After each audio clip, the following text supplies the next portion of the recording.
Первое знакомство с ДВС было вот на таких аппаратах. Кстати, не помню, чтоб такой был Кроха. Очень интересный экземпляр.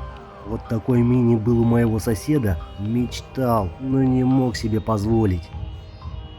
Вроде как дефицитный очень-очень был. Но вот этот Карпаты, да помнит, наверное, те, кто постарше. Неделю возишься с движком, а то час катаешься.